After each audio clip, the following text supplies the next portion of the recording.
ലൈലത്തുൽ ഖദർ എന്തുകൊണ്ടാണ് ഈ ഉമ്മത്തിന് ലഭിച്ചതെന്നറിയാമോ? അതിന്റെ പിന്നിൽ ഒരു അത്ഭുതകരമായ സംഭവമുണ്ടായിരുന്നു. ഒരു ദിവസം നബി സല്ലല്ലാഹു അലൈഹി വസല്ലം സഹാബാക്കളോട് മുൻകാല സമൂഹത്തിലെ ഒരു മനുഷ്യനെക്കുറിച്ച് പറയപ്പെട്ടു. അദ്ദേഹം അല്ലാഹുവിന്റെ വഴിയിൽ 1000 മാസം പോരാടി. അത് കേട്ടപ്പോൾ സഹാബികൾ അത്ഭുതപ്പെട്ടു. കാരണം മുൻകാല ജനങ്ങൾക്ക് വളരെ നീണ്ട ആയുസ്സുണ്ടായിരുന്നു. പക്ഷേ ഈ ഉമ്മത്തിന്റെ ആയുസ് വളരെ കുറവാണ്. അപ്പോൾ നബി സല്ലല്ലാഹു അലൈഹി വസല്ലം ഈ ഉമ്മത്തിന്റെ കാര്യത്തിൽ ചിന്തിച്ചു.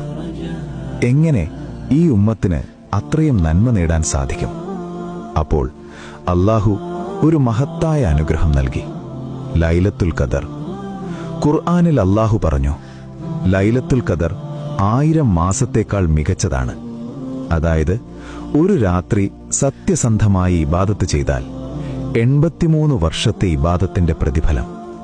അതുകൊണ്ട് റമളാനിന്റെ അവസാന 10 രാത്രികൾ നഷ്ടപ്പെടുത്തരുത്.